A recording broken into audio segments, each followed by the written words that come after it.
Hi friends, welcome back to our channel. నేను మీ రాజీ అన్నపూర్ణ. ఎలా ఉన్నారు ఫ్రెండ్స్? నేనైతే బాగున్నాను. మీరు కూడా బాగుండాలని కోరుకుంటున్నాను. ఈరోజైతే నేను మరొక స్పెషల్ డిష్తో మీ ముందుకు వచ్చేసానండి. అదేంటనుకుంటున్నారా? తోటకూర ఫ్రై అండి. తోటకూర ఫ్రై స్పెషల్ డిష్ అనుకుంటున్నారా ఫ్రెండ్స్?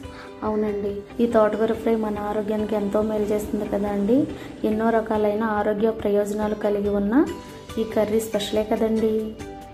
ఆనియన్స్, పచ్చిమిర్చిని శుభ్రంగా కడుక్కొని పీసెస్గా కట్ చేసుకొని పక్కన పెట్టుకున్నానండి. తర్వాత తోటకూరని తీసుకుని ఒకసారి శుభ్రంగా అంతా బాగుందా లేదా చెక్ చేసుకుని అంతా బాగానే ఉందో నీట్గా అనుకున్న తర్వాత వీడియోలో చూపిస్తున్న విధంగా చిన్న చిన్న పీసెస్గా కట్ చేసుకుని ఒక గిన్నెలోకి వాటర్ తీసుకొని నిండుగా ఆ వాటర్లో వేసి పెట్టుకుంటున్నానండి.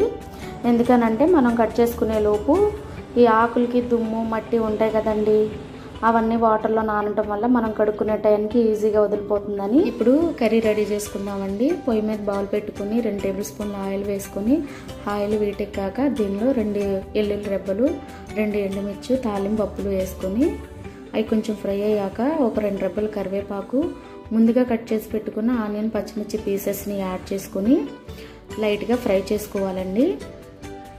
ఆనియన్స్, పచ్చిమిర్చి పీసెస్ని గోల్డెన్ బ్రౌన్ కలర్ వచ్చేంత వరకు ఫ్రై చేసుకుంటే చాలండి. ఇవి మాడిపోతే మనకు టేస్ట్ మారిపోతుంది.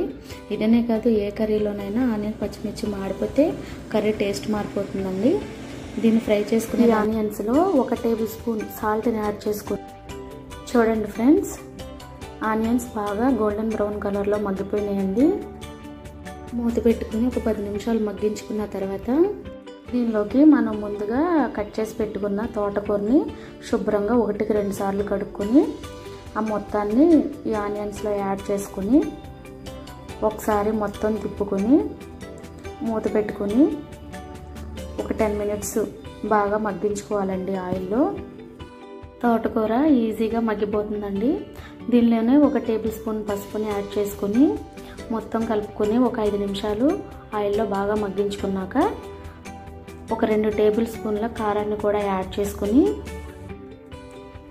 మొత్తం కలుపుకొని ఒక 10 నిమిషాల పాటు ఆయిల్లో బాగా మగ్గించుకోవాలండి.